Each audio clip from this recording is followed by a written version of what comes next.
Have you ever watched a movie and wondered why they cast that woman or that guy? Well, here's our chance to give it a try. We're Repodcasting. Hello and welcome back to Repodcasting. I'm your host, Lucia Giulio. And I'm Janet DeBrito, our other host. And for the first time ever, we have a special guest with us today. Hooray! We have here Marita Giulio Retson. Hello, everybody. This movie was actually Marita's pick, so we'll just get right down to it. We're doing Punch Drunk Love, and the synopsis of the movie. Marita will do our synopsis. Okay, this movie is from 2002, and the synopsis is, although susceptible to violent outbursts, bathroom supply business owner Barry Egan is a timid and shy man. He starts a romance with an English woman while being extorted by a phone sex line run by a crooked mattress salesman and purchasing stunning amounts of pudding. Okay, so I will just talk quickly about the box office on this. So the budget for this movie was $25 million, which that's substantial. But Again, it's Paul Thomas Anderson, so he's definitely got some clout and he's a name, right? It did not recoup its money. It just fell short. It was $24.7 million was the worldwide box office gross. So yeah, it didn't do like maybe what they'd hoped it would do. That's a shame, because I'll just say it. I loved this movie. I thought it was really good. I thought it was really well done. I thought it was really well cast, to be honest. Like, to watch it now. At the time, because I did watch it when it was new, and I remember at that time, I was fairly young and I hadn't seen a lot of independent film or anything like that, and I remember thinking it was really weird, and I also thought, I think I'm supposed to like this, but I didn't really get it. I did not like this movie. I'm probably going to be the only one here who didn't. I won't get into it too much, because obviously we want to get started and we want to hear Marita's picks, but I did not like this movie. Okay, so we'll just get into the casting then, and we'll start with Marita's picks. Okay, I liked this movie, but when I saw it the first time in 2002, I liked it right away, but I felt like it shouldn't have been an Adam Sandler cast, because the main problem that everybody was saying back then was Adam Sandler was trying to do a serious movie, and where's the Adam Sandler that I came to see? Because everybody wanted to see an Adam Sandler film. And this is not the typical Billy Madison type film. So at the time I thought if P.T. Anderson had cast someone else, this movie would have made a ton of money because it was so good. But when I rewatched it recently for this podcast, when I chose the movie, I thought, oh wait, it's actually Adam Sandler did a great job. It was well cast. It's just that he was known as this goofball kind of comedian, and so it didn't work. But I felt like it worked now. But anyway, I recast it. So for the character of Barry Egan, I just go right into it. Yeah, okay, sure. I had a really hard time with this one. I went through a few different selections. And I ended up with Sean Hayes. Do you know who that is? Jack. It's Jack from Will and Grace. I'll tell you why. Jack from Will and Grace. Because Adam Sandler in this movie is supposed to be someone who's really quirky and really weird, but lovable. We're supposed to relate to him and love him, even though he's this oddball who has these violent outbursts and is so weird and whatever. Mm-hmm. And I thought Sean Hayes could play that really well, being really quirky and weird, but still really charming in a way, charismatic, to make you love him as a character. Do you think that he could pull off the violent outbursts well? I do, yeah.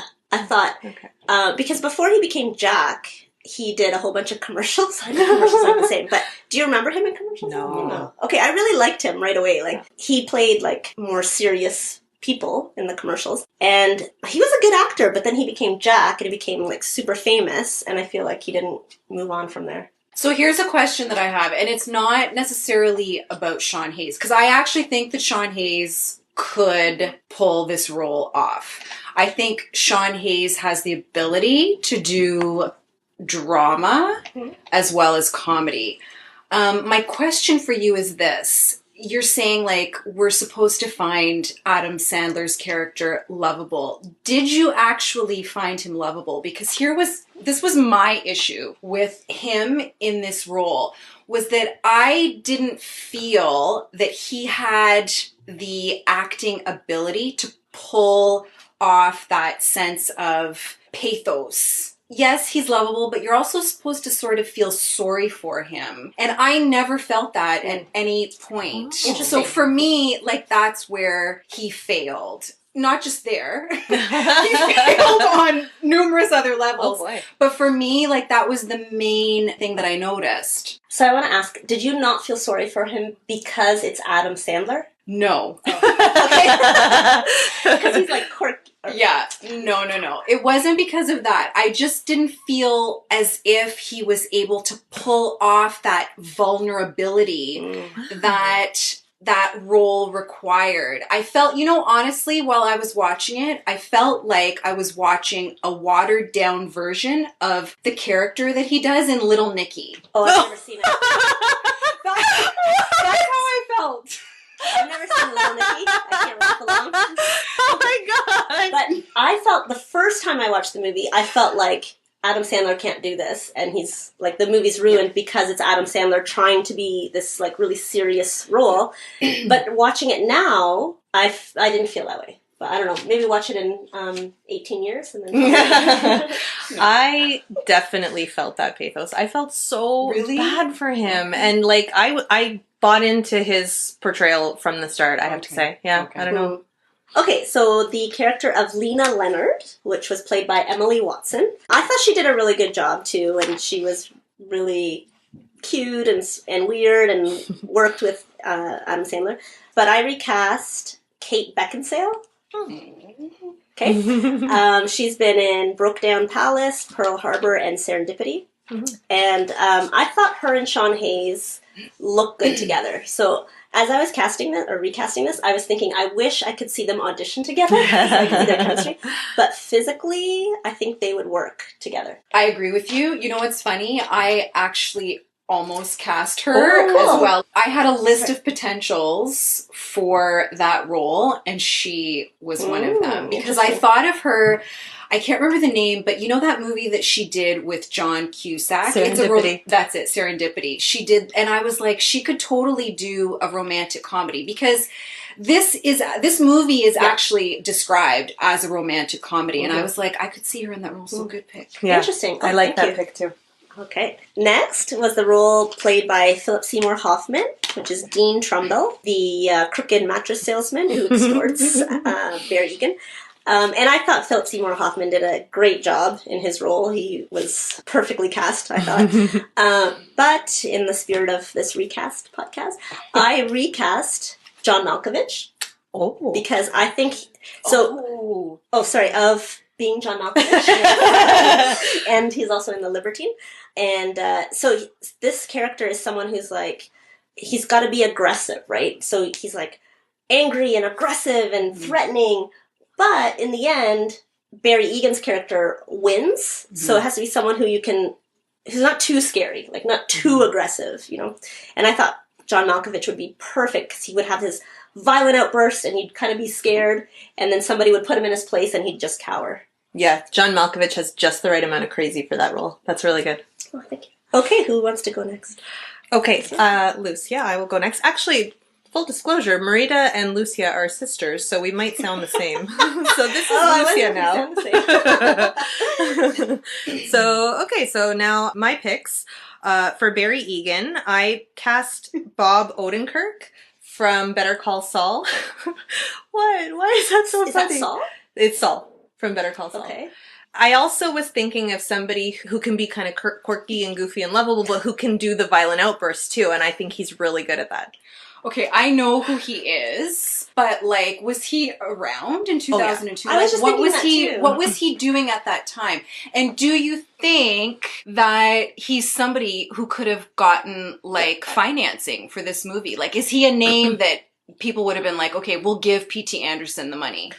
Paul Thomas Anderson, like you said, already had the clout, and he brought a lot of people in who, like, Philip Seymour Hoffman is in almost all of his movies. Like, to me, I think P.T. Anderson made a lot of people, right? So he could have made I think Saul. so. Yeah. I don't know exactly what Bob Odenkirk was doing at that time, if Mr. Show was already on, which was a comedy, but Adam Sandler was a comedy guy too. Well, this is comedy. Yeah, exactly. This is technically a comedy. I don't know. I didn't find it like hilarious, but yeah, I think that he could have been in that role for sure, and I think he could have pulled it off too because he's really quite a good actor. I think he's pretty underrated. Okay, and so for Lena Leonard, the Emily Watson character, I cast Elizabeth Shue. I didn't go the British way.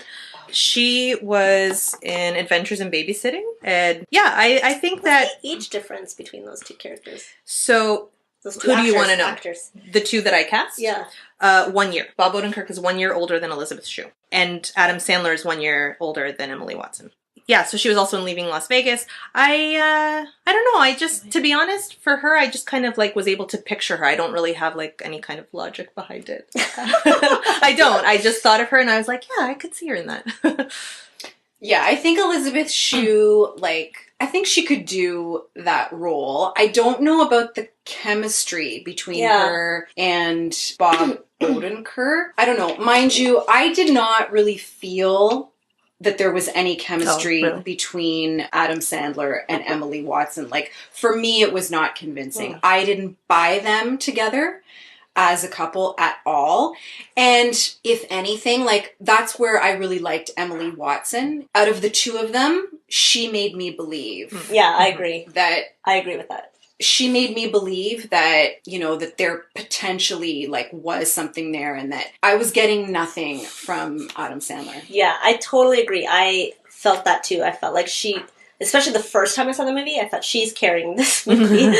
But then the second time I saw it, I thought maybe we're supposed to think that in a way, like he's so weird that even when she comes to see him and he's like so awkward and weird and so he's not supposed to have chemistry with her at the beginning. But then I felt like when they had that scene where he says something really weird, which I want to punch your face, or something like that. In the face, and then she says something weird right back. Yeah, and I was like, "Aw, they are right for each other." But see, the other thing that I had a problem with was, we're supposed to believe that this new love that he has found with Emily Watson, it's almost supposed to be, redeeming his character in a sense.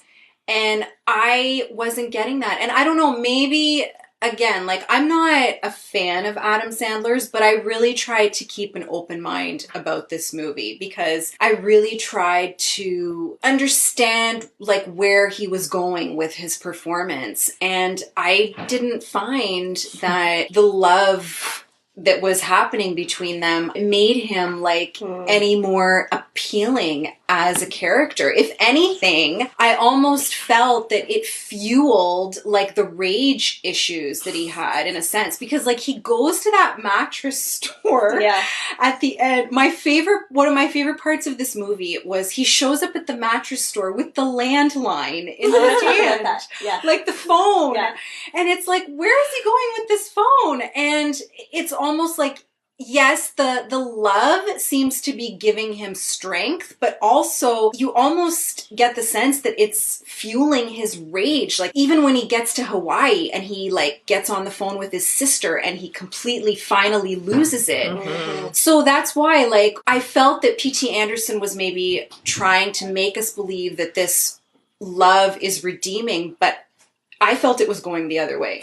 Yeah, I didn't think that at the time, but now that you're pointing that out, it's true. He did have more violent outbursts as a result of the relationship. For me, I wouldn't say it redeemed him either, and I didn't feel that that the movie maker was trying to do that. What I got was that it was making him want to be a better person. But honestly, I watched it with my friend Megan, and at the end of it, we both kind of turned to each other and said, yeah, that was really great.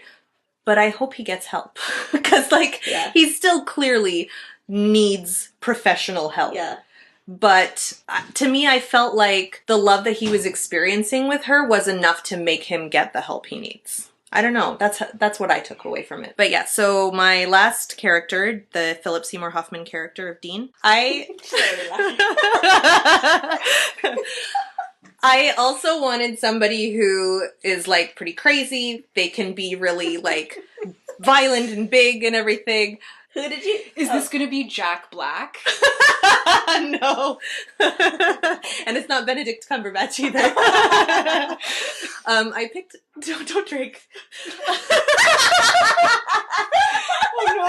Wait to drink your water. I picked Nicolas Cage. Oh, okay. Yeah. My I can see only him. concern of that one is that I don't think that he, as a person, like the human being Nicolas Cage, I don't think he would agree to back down to be that character.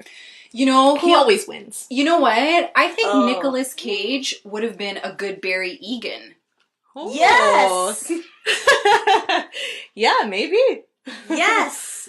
I never thought of Nicolas Cage, but he would have done well as Barry Egan. Okay, good. I'm glad because I liked my pick. I thought you guys were gonna laugh. No. Okay, so yeah, those are my 3 picks. I did also recast Mary Lynn Ricecup's character, the sister, with Mary Louise Parker, but I don't know. I like her. I think she would have been a good sister to Bob Odenkirk.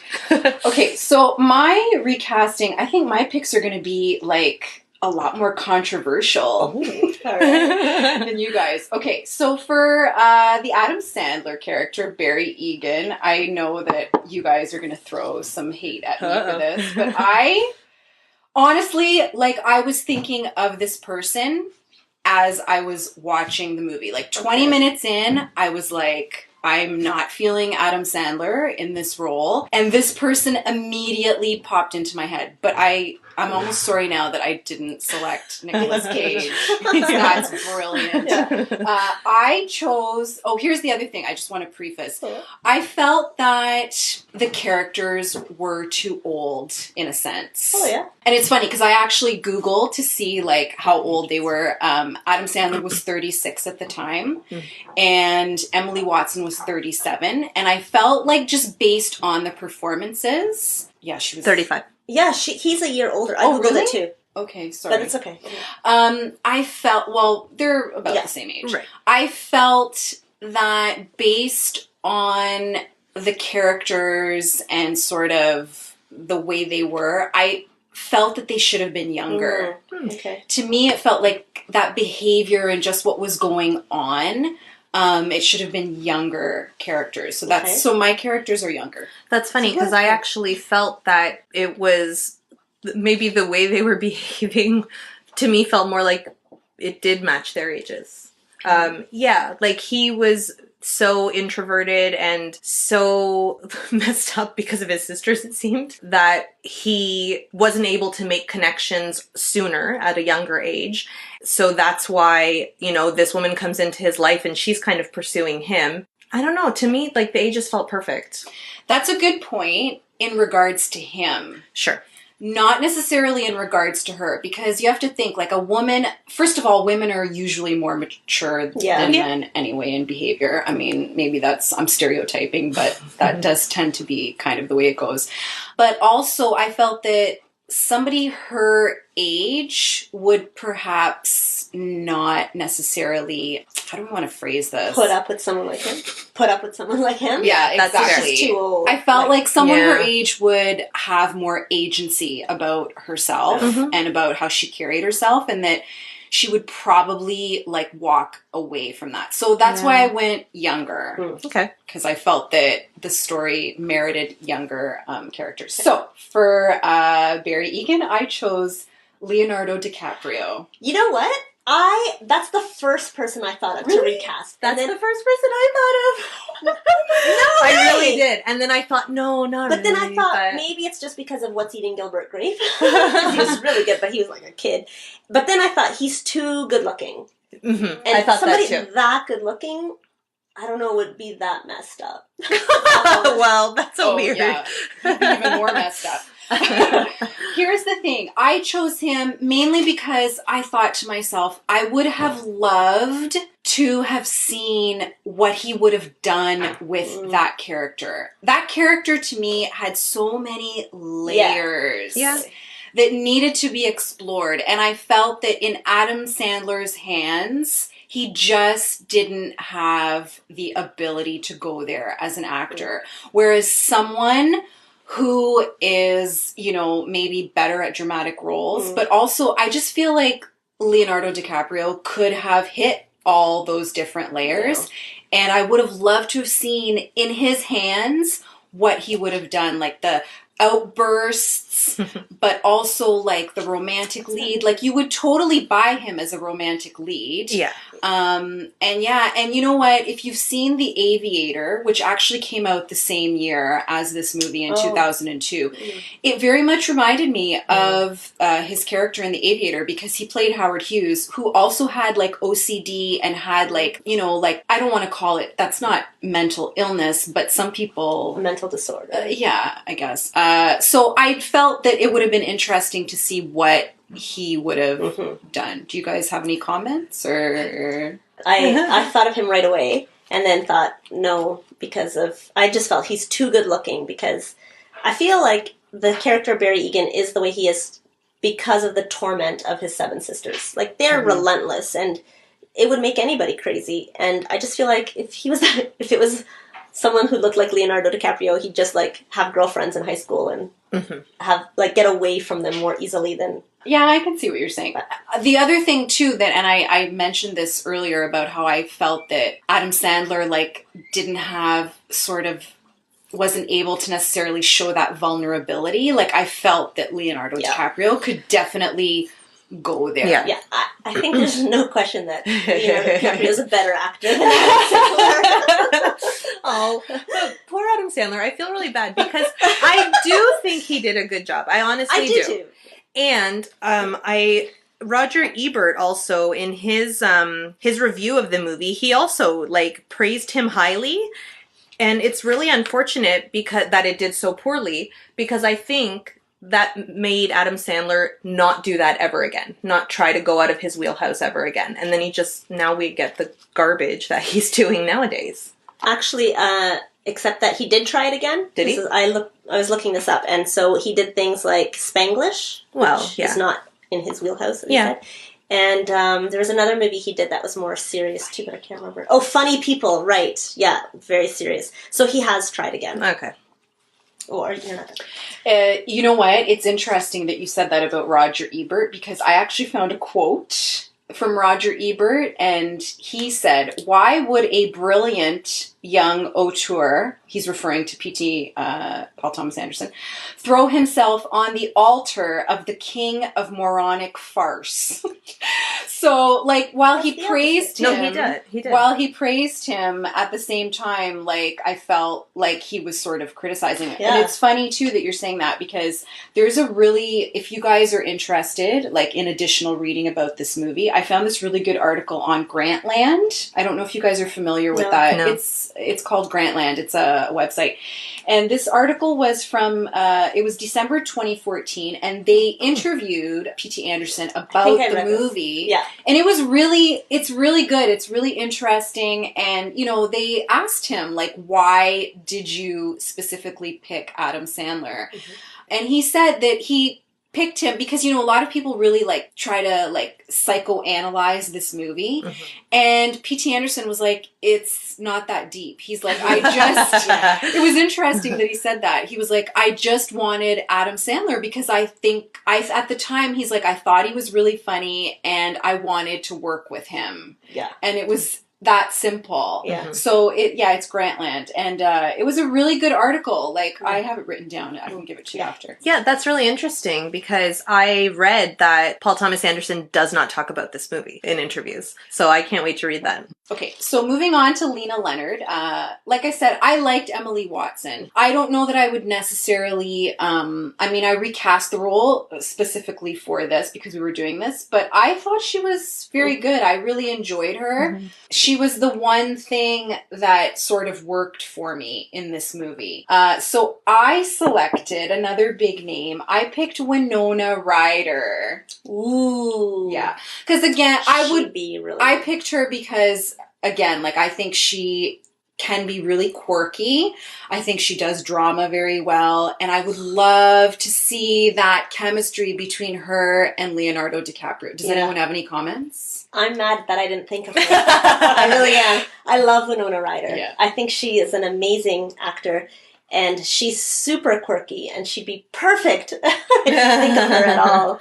Yeah, no, I thought of her right away. I was like, oh, and the chemistry I think would have been like really interesting to see how they would have played off one another. Okay, so for the role of Dean Trumbell, again, like, you know what? I love Philip Seymour Hoffman. I love him. I did not love him in this role. Oh. I don't know. I wasn't buying it. I felt, and I get that his performance is supposed to be like really overwrought and blustering, and like that's sort of the way the character is supposed to be, but I was just like, it was too much, and I almost didn't buy him as that character either, even though like I know Philip Seymour Hoffman, like I've seen him do that in other films where he's like that really blustering sort of type, but I don't know, he wasn't doing it for me. So I think you guys will have like the biggest problem with this one. I chose Vince Vaughn. Yeah, I'm out.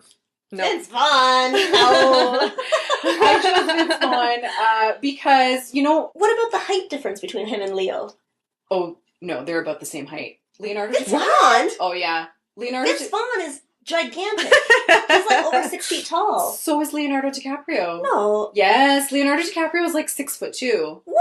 Yes. He seems so little.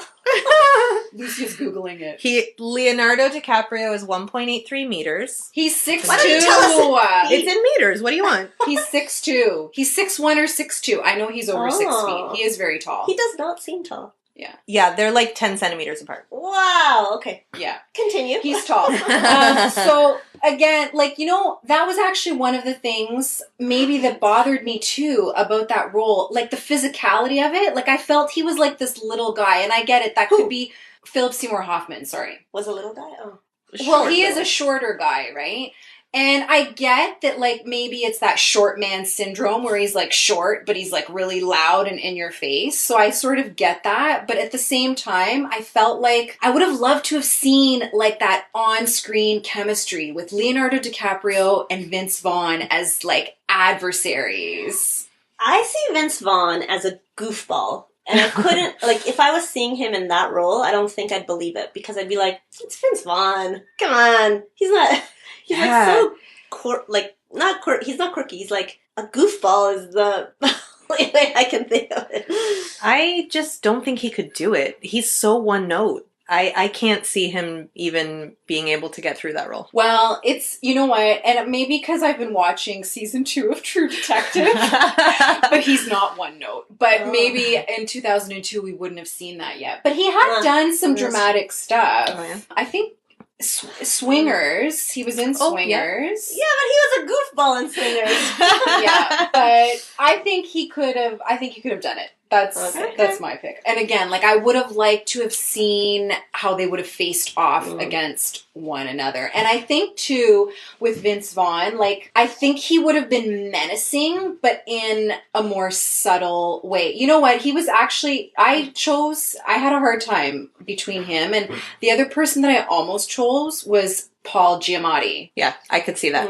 I almost chose Paul Giamatti, but then I was like, in terms of physicality, I was like, he's kind of the same as Philip Seymour Hoffman. Yeah. So for me, that's why, like, I picked someone that would have been like nose to nose. Yeah. With Leonardo DiCaprio. Yeah, I think that's something that definitely has to be taken into consideration. Although in movies you can have someone standing on a box and you never know the difference. Yeah. But I feel like they have to be pretty similar in order for one to be intimidating first and then the other one to take over as like winning when he's like, that's that mattress man. Like you have to believe it. Like, yeah, he's scared and he's not going to do anything else. He's not going to call him anymore. And that's why ultimately I didn't choose Paul Giamatti because I thought, well, he's going to be so much shorter than Leonardo DiCaprio. So how are we as watching this movie, how are we supposed to believe that this little guy, even though he might be yelling and he might seem to have like a really bad temper, how is he going to intimidate like someone who's that much bigger than him or taller. Yeah. So that's why, like, I thought Vince Vaughn and they would be, like, face nose to nose. That's All right. That's interesting. Sorry, next? No, I have, like, interesting facts. Oh, okay. I also have some facts. Oh, okay. So the pudding storyline, Is real. it's real. Yeah. It's based on a real guy who discovered this. It might have even been Healthy Choice. It was. Yeah. It was. And he discovered this flaw in their points system, and he extorted it, basically, took advantage of it, and he got 1 million points. 1.25. 1.25 million airline points. And he bought $3,140 worth of pudding, and got 1.25 million points, and basically he could fly anywhere for the rest of his life. Well, no, he's already used them all up. Oh, really? Yeah, because he also let family members use them and stuff like that. Yeah, so he did use them, but he also ended up donating, because it was so much pudding. He donated a ton of it to food banks, because also that way the food banks would use them and help him get the barcodes back faster. And then he was able to claim, I forget how much, but it was like tax. a third of it in income tax, and he got a bunch back even. Yeah. His name was David Phillips. Yeah. And then the Mattress Man was also based on a real guy. Just in this, I watched the Criterion Collection. I got it from the library, and it had a little extra that was a Philip Seymour Hoffman Mattress Man commercial where he's playing guitar on top of a bus, and then he jumps from the bus onto a car that has 4 or 5 mattresses on top of it, but he miscalculated and bounced off the mattresses and landed on the ground. And so while I'm watching this extra, I was like, that's really Philip Seymour Hoffman. Like, how did they do this? And it turns out they made a fake asphalt ground that was soft, so he fell onto that. But then I looked up on YouTube and saw this real commercial that goes the exact same way, and the Mattress Man really did fall on the real asphalt. But what do you mean the mattress? So, and he was really a phone sex line operator? I don't know anything about that. I don't think so. So how do you mean he's real? Because they did this little outtake of this Mattress Man commercial where they copied the exact commercial. So there was a real mattress guy who he was kind of based off of. I don't think the phone sex comes into it at all. Oh. Just the Mattress Man. You're just saying the character of Dean Trumbell was based on the man from that commercial? Yes. Oh, okay. Yeah, exactly. And so, okay. And then after Magnolia, Paul Thomas Anderson announced at Cannes that his next film would be an Adam Sandler comedy, and the press laughed, thinking that he was not serious.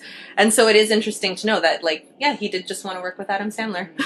And then when Punch Drunk Love eventually played at Cannes, Paul Thomas Anderson won the Best Director award for that movie, and the movie was nominated for a Palme d'Or as well. And this is the shortest Paul Thomas Anderson film to date. Yeah, and that was on purpose. He said he wanted to make a 90-minute Adam Sandler movie. Anything else? Did you have any other facts? Mm-hmm. Yeah, go ahead. So the score of the movie, I don't know if you noticed while you were watching it, it's very weird and just weird sounds more than music. Mm-hmm. And that is meant to create a nervy baseline so that we feel anxious, because it makes you feel like it's like nails on a chalkboard, and you're supposed to feel that way so you can understand Barry Egan's point of view and how he feels throughout most of the movie. I'm going to interrupt you here because I actually had a little note here to talk about the score, because I wanted to ask you guys how you felt about that, because for me, while I was watching the movie, I found it very distracting, but also exactly what you're saying. It does almost make you feel anxious, and I found it really distracting. That was one of the things that I understand why they did it, but I didn't care for it. It didn't work for you? Oh. It worked for me just in the sense that I was feeling anxious, and you can see that it is trying to mimic Barry's anxiousness. So it worked for me that way. I liked that they did that because, even though, it made me feel anxious while watching the movie, but then you get a better sense of his character, what he's feeling. Adding on to that, this movie also has a lot of overexposure of light. I don't know if you noticed that. It almost seems like, hey, cameraman, get out of the direct sunlight. But it's on purpose. When he first meets Lena Leonard, that scene, you can barely see her face because the sun is behind her. And there's so much overexposure on the camera. But when you see, when it moves, pans, that's it, pans to Adam Sandler, you see him fine. And then it pans back to her and you can't see her very well. And that I felt was really well done because, again, it's like from his point of view, it's like, here's this beautiful woman, like, I'm so nervous, I'm so anxious, I can't even really, like, see her straight, I can't even really look at her. It's like looking at the sun. And I have another fact. So Paul Thomas Anderson also said that, you know how the movie, in the beginning, there's a major car crash, and it just comes out of nowhere, and then nothing happens with it. So he did that, he said, I read, that he did that giant car crash because he wanted to grab the audience's attention right away at the start, and then just keep it from then on, which I thought did not work at all. Because even watching it the second time, I was like, this car crash is just dumb. Like, why is it here? And if he just did the whole harmonium being dropped off without the car crash before it, it would have been just as fine. It catches your attention, and there's not a weird car crash that keeps you wondering, what happened to the people in that car? Why aren't we hearing ambulances? That's what I was thinking. Yeah, and I was thinking that too. I was like, why is Adam Sandler just standing there? Like, there was just a giant car crash in front of him. Yeah. And I agree that the way that the taxi pulls up, so, like, I think the brakes even screech to a halt and they pull out the harmonium, that's jarring enough that they didn't need the car crash. I really agree with that. That's very strange. Any thoughts on that? I don't know. I read the same thing. Like, I just felt that there were a lot of things with the movie that were random and disjointed. I understand he did it for a reason, but watching it, you don't know that, right? Yeah. Watching it, you're like, why is this car crash happening? And then, like, there were a lot of things that happened throughout the movie that it just kind of goes with the whole tone of who Barry is as a character. Yeah. So it's like, well, maybe this is supposed to be random and disjointed like him. Yeah. Yeah, that's very true, because just writing notes while watching the movie, I wrote quiet, loud, because, like, it's true that it's that happens a lot where things are very peaceful and quiet, and then suddenly there's something really loud, which mimics his personality. Yeah. That's true. The note that I made while I was watching the movie that, like, sticks out, in all caps, I wrote, "This movie is ridiculous." Oh, no. I liked it. I really liked this movie. I did, too. I liked it a lot. Okay. I have something to say about the receiver, when he was holding the receiver. So I didn't read this anywhere, this is just my own point of view, but I felt like, so he was tied to the phone because they kept calling him. They called him at work. He's like, how did you get my work number? And he's sitting here, meets this girl, and he's trying to start a relationship with her, but these people keep calling him, and then they come and they find him and they beat him up and all this stuff. And so then he calls to get the mattress place in Utah, or was it Utah? I think it was. Yeah, it was. And then when he goes to the hospital to see her, and he's got the receiver in his hand because he's still tied to the phone. He's still tied to these people. And then she's not there, and so he gets on a plane, supposedly. I don't know how he gets to Utah, but he gets to Utah. And he goes to talk to the guy, and he still has it in his hand, and there's the confrontation and the aggression, and then finally he wins, and he's walking out still with the phone. And Dean Trumbell says one more thing, and he turns around, and he's like, ah! And then he's like, that's that. And he backs up. Dean Trumbell backs off, and then he hands the phone away. And he lets go of the phone, and he's done. He's not tied to the phone anymore. Yeah. I've never really been one for symbolism because I'm too busy dealing with the logic of it, because I was like, what is he doing? He's going to need that receiver when he goes back home. Why is he giving it away? Yeah, I thought it was weird too. But again, like, I was like, how did he get to Utah so quickly? Like, I felt like that was kind of, and I mean, maybe I'm just really, like, I pay attention to really small details like that. I get it's a movie, so but how do you know it was quickly? How do you know it was quickly? It seemed like it was quick. She was still in the hospital. No, she was gone. She was at home. He went to the hospital to look for her, and they said she's been discharged. When he came back. But, so presumably it was within a few hours. Before he went. He still had the phone in his hand when he went to the hospital looking for her. I took note of that. He definitely did. Okay. It was before he went. She had been discharged. Then he went to Utah, had that confrontation, and then he went to her apartment. I assume he paid for a plane ticket in that only because... No, I I know we're getting into like weird nitpicky things, but because he has a conversation with the pudding people right before that saying like, I've got all these points and they said you can't use them for 6 to 8 weeks. Yeah. And so that's why I was like, he wanted to start using them right away to go to Utah. They didn't let him, but I assume he just then bought a plane ticket.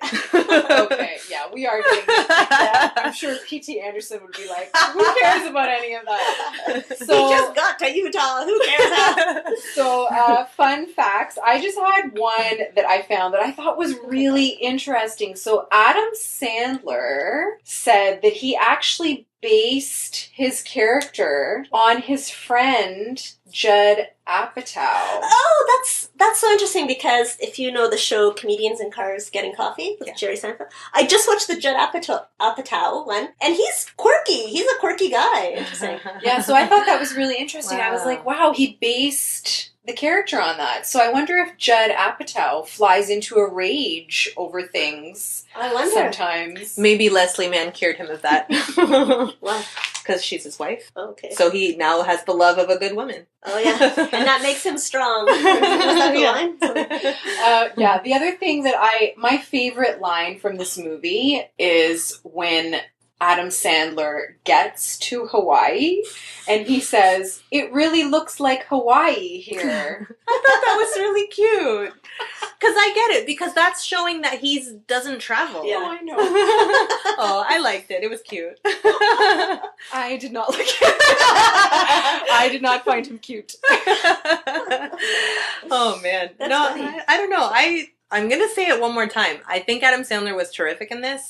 I think he did what he could, and I think it turned out well. That's funny. I like this movie. I liked it the first time. I just felt like it would have been so much better with a different lead. And that was the only character that I wanted to recast when I first suggested this movie, because I felt that if it had had a different lead character, this movie would have done way better back in 2002. Yeah, for me it was the cast was the main thing, because I feel that with different people in the roles, I think maybe this movie actually would have made more money. Yeah. I'm sure a lot of people went to see it because they were curious to see Adam Sandler in a dramatic role. Like, I remember when the movie came to TIFF, I didn't go see it at TIFF that year, but I remember when it came and there was so much buzz about the movie and people were talking about it, and it was such a critically acclaimed performance or whatever. And so I think maybe I expected more from it. I was expecting to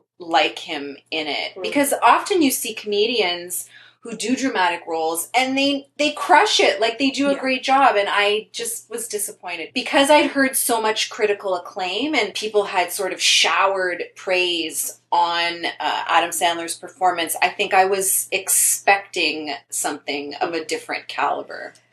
So 2 things. I think whoever showered praise on him was mainly because compared to what he had done so far, it's like, wow, you're actually acting.